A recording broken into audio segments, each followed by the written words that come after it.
Dear students, warm greetings. இப்போ வந்து நம்ம 4வது யூனிட்டை பார்க்க போகிறோமா. யூனிட் 1ல 4வது பார்ட்டு.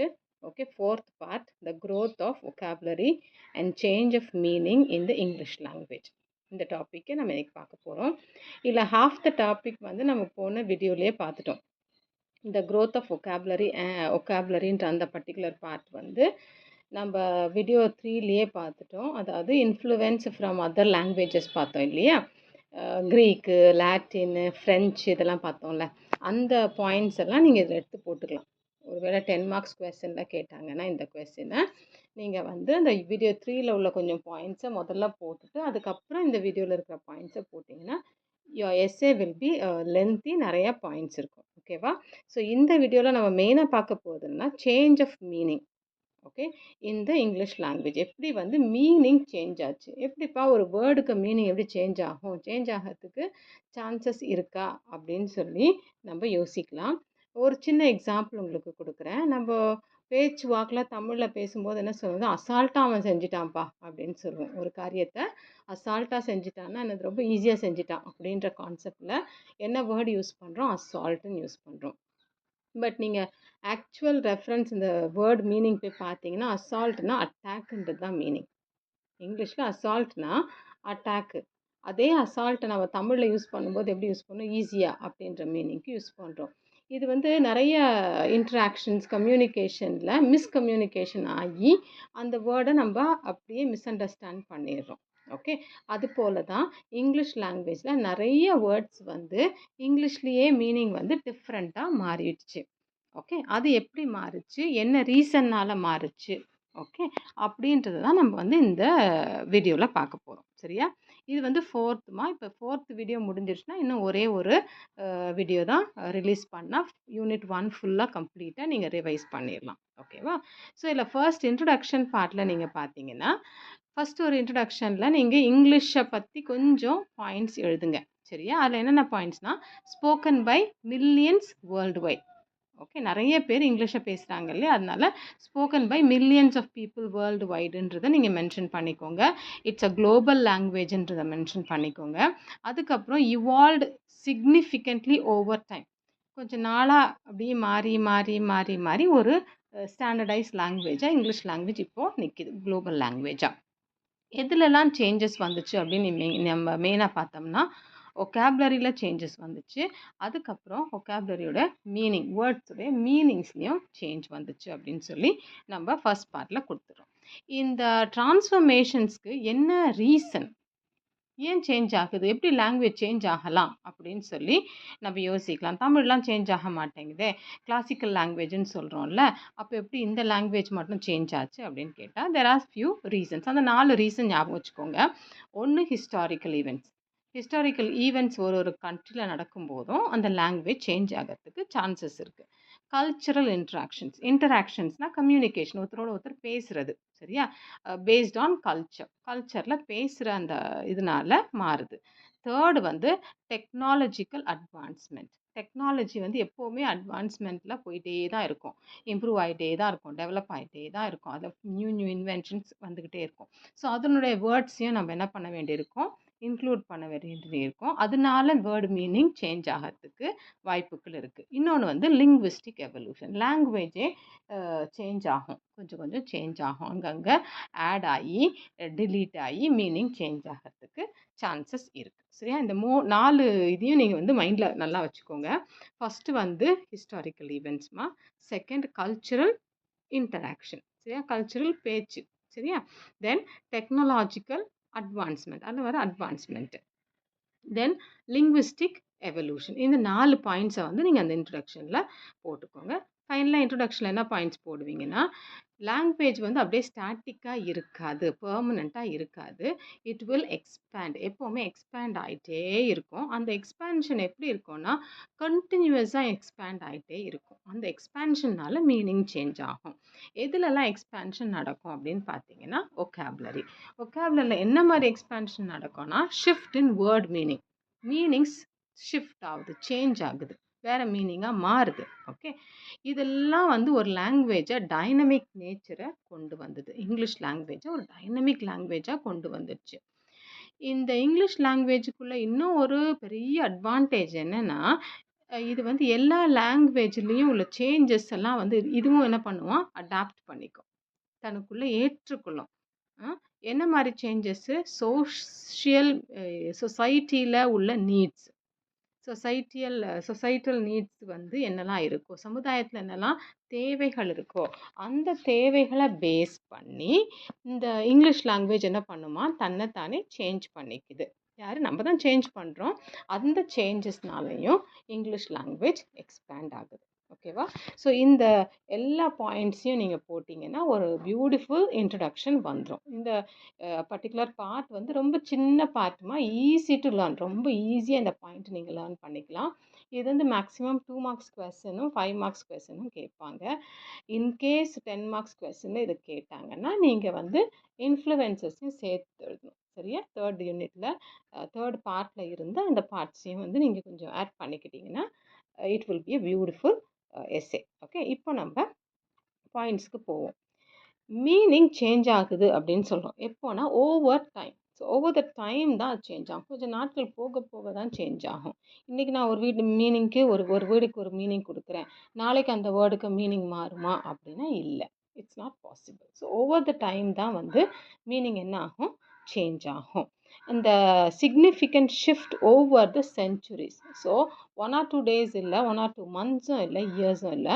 சென்ச்சுரிஸ் 100 வருஷமா அப்படியே சேஞ்ச் ஆகி தான் வேர்ட் மீனிங்ஸு சேஞ்ச் ஆகுது. Okay. Hundreds of years, centuries, over the centuries தான் சேஞ்சஸ் வரும். ஓகே. தென் என்ன மாதிரி சேஞ்சஸ் அப்படின்னு பார்த்தீங்கன்னா, செமான்டிக்ன்ற வேர்டை நம்ம யூஸ் பண்ணுறது நல்லாயிருக்கும். இது மீனிங்கோடைய சேஞ்ச் தான். Semantic means meaning, word meaning. Okay. So word மீனிங்கில் சேஞ்ச் ஆகுது. இந்த சேஞ்சஸ் எப்படி நடக்குது அப்படின்றத பேஸ் பண்ணி ஸ்டடி பண்ணும்போது they have come out with types. கொஞ்சம் டைப்ஸ் வந்து அவங்க கண்டுபிடிச்சி அதை லிஸ்ட் டவுன் பண்ணியிருக்காங்க. ஈஸி டு ரிமெம்பர் டைப்ஸ் தான். நீங்கள் அழகாக அந்த 5 டைப்ஸையும் ஞாபகம் வச்சுக்கலாம். ஃபர்ஸ்ட் டைப் வந்து ப்ராடனிங், ஜென்ரலைசேஷன், பெருசு. ஓகே. சின்னதுலேருந்து பெருசாக போயிடுது, பெரிய இதுவாக இருக்கிறது. அந்த பெரிய இதுவாக ஆக்கிறத வந்து ப்ராடனிங்னு சொல்லுவோம். நெக்ஸ்ட் டைப் வந்து நேரோயிங், சின்னதாக்கிடும். ஓகே. ஸோ ப்ராடனிங், அதுக்கு ஆப்போசிட் நேரோயிங்.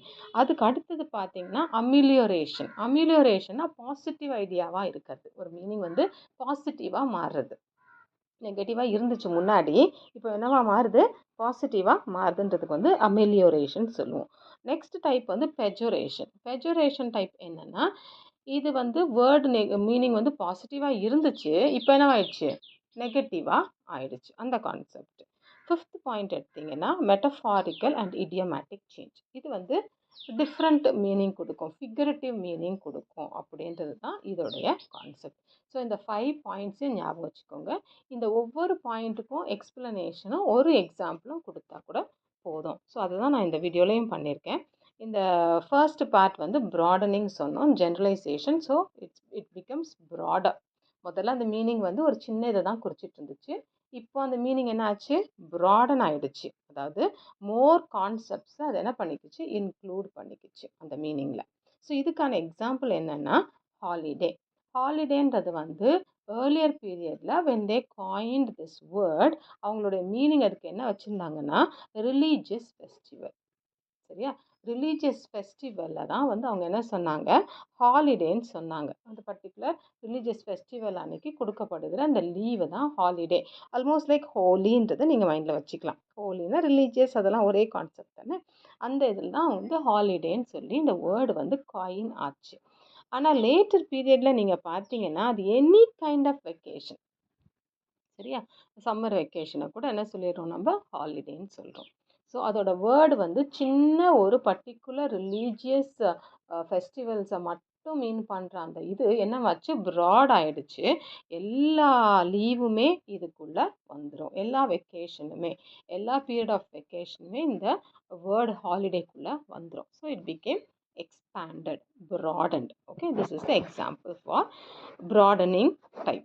நெக்ஸ்ட் டைப் வந்து நேரோயிங். பெருசாக இருந்தால் சின்னதாக இருக்கும்னு சொல்லியிருந்தேன் இல்லையா? இது வந்து என்னென்னா மோர் ஸ்பெசிஃபிக். அதோட மீனிங் வந்து மோர் ஸ்பெசிஃபிக் ஆகிடுச்சு. முன்னாடி ஸ்பெசிஃபிக்காக இல்லாமல் ஜென்ரலாக இருந்துச்சு. இப்போ என்ன ஆயிடுச்சு? குறிப்பிட்ட ஒன்று தான் வந்து அது மீன் பண்ணும் அப்படின்ற மாதிரி ஆயிடுச்சு. அதுக்கு எக்ஸாம்பிள் என்னென்னா மீட். சரியா? MEAT meet. இந்த மீட் வந்து முன்னாடி எதை மீன் பண்ணுச்சுன்னா ஆல் கைண்ட்ஸ் ஆஃப் ஃபுட், எல்லா விதமான ஃபுட்டையும் வந்து வந்து இந்த மீட்ன்றது மீன் பண்ணுச்சு. ஆனால் இப்போ அது எப்படி மீன் பண்ணுதான் தெரியுமா? மீட்டு நமக்கு எல்லாருக்குமே மீனிங் தெரியும் இல்லையா? என்னது? Animal flush. மீட் வாங்க போகிறேன் அப்படின்னு சொல்லிட்டு போவாங்க இல்லையா? ஸோ மீட் வந்து இப்போது என்ன சொல்லுவாங்க? Animal flesh, any kind of animal ஃப்ளஷ்ஷை வந்து மீட்டுன்னு சொல்கிற மாதிரி ஆயிடுச்சு. Not any kind of food.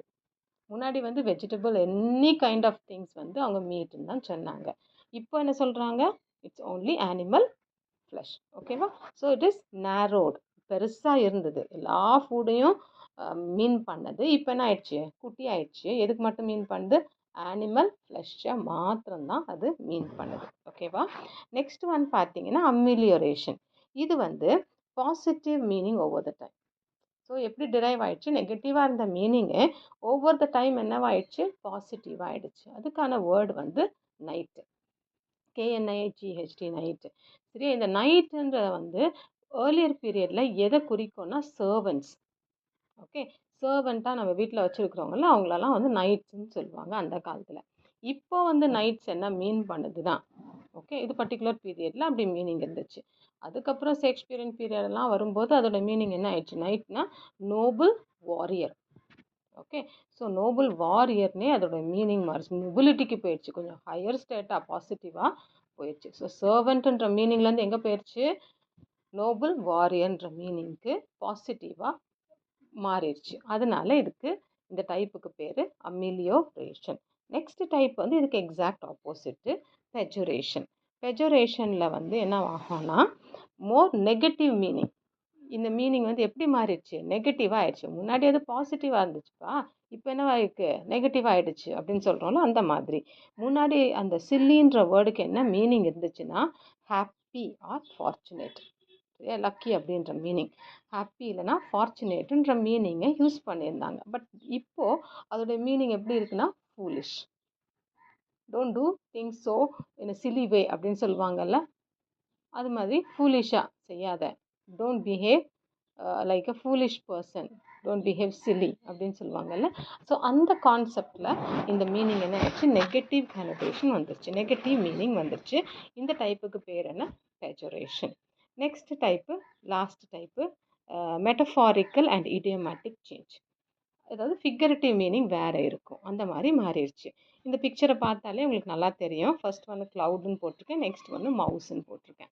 மவுஸ்னால் it was actually mentioning an animal. இந்த ரோடன்ட்டை தான் அது வந்து மென்ஷன் பண்ணும். மவுஸ்னால் எல்லாருக்கும் தெரியும். ஆனால் இப்போ நம்ம திடீர்னு மவுஸ்ன்னு சொன்னோம்னா இம்மீடியட்டாக நமக்கு கனெக்ட் ஆகுதுன்னு டெக்னாலஜிக்கல் அட்வான்ஸ்மெண்ட். அதில் அந்த பார்ட் ஆஃப் த கம்ப்யூட்டர் மவுஸ்ன்னு சொல்கிறோம். சரியா?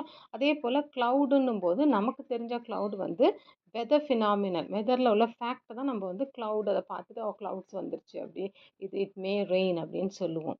ஆனால் இங்கே வந்து க்ளவுட்ஸ் வந்து டெக்னாலஜிக்கல் அட்வான்ஸ்மெண்ட் மூலமாக என்ன மீன் ஆகுதுன்னா ஸ்டோரேஜ், ஆன்லைன் ஸ்டோரேஜ். நம்ம இது எல்லாத்தையும் வந்து என்ன பண்ணுவோம்? க்ளவுடில் போய் சேர்த்து வைக்கிறோம் அப்படின்னு சொல்லி வி சே. ஸோ மவுஸுன்ற வேர்டும் க்ளவுடுன்ற வேர்டும் ஃபிகரேட்டிவாக டிஃப்ரெண்ட் மீனிங்ஸை எடுத்துக்கிச்சு. இது வந்து டியூ டு டெக்னாலஜிக்கல் அட்வான்ஸ்மெண்ட் தான். சரியா? ஸோ இந்த 5 டைப்ஸ் தான் இந்த பர்டிகுலர் டாப்பிக்கில் வரும், அதாவது சேஞ்ச் ஆஃப் வேர்ட் மீனிங்.